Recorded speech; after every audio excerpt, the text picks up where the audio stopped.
Sa pagpanguma, ang tumong or gusto sa to ang mga rice farmer kay motaas ang ilahang abot ug income para sa ilahang pamilya.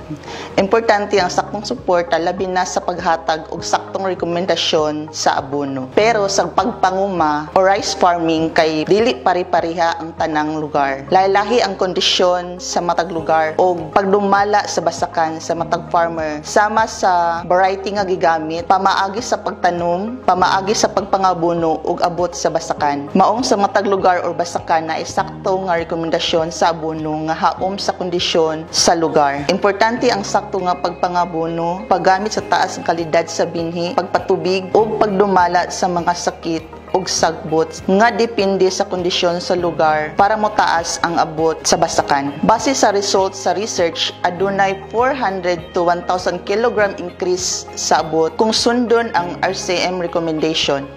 Ang RCMAS o Rice Crop Manager Advisory Service usa kini ka agricultural app nga pwede install sa tuang personal computer, laptop, smartphone o tablet pinaagi ani nga link. Kinagamit kini sa atong mga extension worker, crop advisor, service provider, local farmer technician ug ato ang mga farmer. Para interviewhon ang atong rice farmer aron makakuha og rekomendasyon sa abono. Pinaagi sa Rice Crop Manager Advisory Service recommendation, magiyahan ang atong farmer kung kanusa mag-apply og abono, klase sa abono ug kadaghanon sa abono nga gamiton. Mga pamaagi sa paggamit sa RCMAS application: una, magrehistro as user. Ikaduha, irehistro ang farmer ug ang iyang basakan. Ikatulo, sukdon ang basakan gamit ang GPS device aron makuha ang sakto nga sukod sa iyahang basakan para matagaan pud siya og sakto nga rekomendasyon sa abono. Ikaupat, hatag kag printed ID ang farmer.